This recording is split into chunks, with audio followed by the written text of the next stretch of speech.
2 bras, 2 jambes, 4 mètres de haut pour aider l'homme sur les chantiers. Un robot qui monte une maison 20 fois plus vite qu'un maçon. Un robot coupeur de vigne, agile, rapide et précis. Ou encore 2 bras articulés pour vous cuisiner un dîner. Des robots au boulot, est-ce un atout ou une menace? La question divise les politiques. Dans des métiers qui ne sont pas que des métiers industriels, mais dans des métiers de service, les robots, les machines, les algorithmes vont se substituer aux emplois qui étaient les nôtres. On a 5 fois moins de robots qu'en Allemagne. Est-ce qu'on a moins de chômage? On en a 2 fois plus. Mais que disent réellement les études? À cause des robots, nos emplois vont-ils disparaître? Beaucoup se sont penchés sur la question et les avis divergent. Un cabinet de conseil prédit la suppression de 42% des emplois. Pour l'OCDE, ce sera 10%, 9% seulement pour le Conseil d'orientation pour l'emploi. Et ce sont les métiers peu qualifiés qui sont particulièrement en danger. Les agents d'entretien, 21%, suivent les ouvriers de l'industrie, les aides à domicile et les cuisiniers. Des emplois détruits par les robots, un phénomène en marche.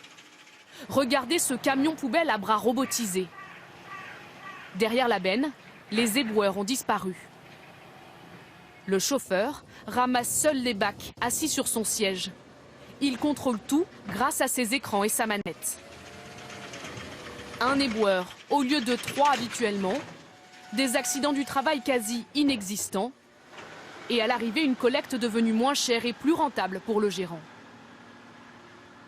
En tenant compte de la maintenance, du prix du camion qui est plus cher quand même que des bennes classiques, on est de l'ordre d'une économie de 20 à 30% par tournée grâce à ces camions. Des hommes évincés par les robots plus productifs ou plus rentables, les exemples se multiplient. Dans la grande distribution, les hôtesses de caisse sont remplacées par des automates. Les opérateurs téléphoniques ne décrochent plus, ce sont les algorithmes qui répondent. Alors si les robots prennent nos emplois, aurons-nous encore besoin de travailler? Ou est-ce la fin du travail? Pour cet économiste, nous en sommes encore loin. Il y aura toujours de l'emploi et toujours des besoins parce que les gens préféreront toujours avoir en face d'eux un opérateur humain qu'une machine, parce que la relation humaine est essentielle dans notre façon de vivre et notre façon d'être au quotidien. Et donc à la fin, il y aura tous les métiers de la créativité et les métiers de la relation humaine continueront d'exister. Si tous les emplois ne sont pas menacés, beaucoup vont devoir se transformer. Un emploi sur 2 va évoluer selon le Conseil économique pour l'emploi. Nouvelles tâches, nouvelles compétences ou nouvelles qualifications. C'est exactement ce que vit cette usine de meubles de cuisine en Alsace. Sur la chaîne, dorénavant, 40 robots et des centaines de machines. Pourtant, dans les années 90, la production ressemblait à ça. Une dizaine d'ouvriers découpent une à une chaque planche. Aujourd'hui, il suffit d'un seul homme pour tout tailler à distance. Le métier d'ouvrier s'est transformé. Christophe Davout était manutentionnaire, il est devenu conducteur de robots. Cette machine, c'est son allié au quotidien. Si on devait le remplacer par des hommes, il n'est pas évident aujourd'hui qu'on aurait la même fiabilité, le même nombre de pièces à l'heure. Voilà, c'est... Ça veut dire que les hommes, les ouvriers comme nous, sont devenus inutiles? Non, loin de là, non, non. Il y aura toujours besoin de petites mains pour faire le travail que le robot ne peut pas faire. Malgré les robots, il n'y a eu aucun licenciement. Mieux, grâce aux machines, le nombre de commandes s'est envolé et le groupe a recruté. 1306 salariés en 2010, 1534 en 2016. L'effectif a augmenté de 17%.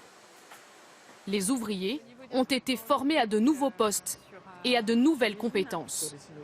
Cette année, en fait, on a dépensé beaucoup en formation. Il y a eu près de 50 000 heures de formation en 2016 et 3 000 personnes formées, ce qui revient à peu près à 2 formations par an et par personne. L'entreprise recrute aujourd'hui différemment. Il y a 10 ans, elle embauchait des menuisiers.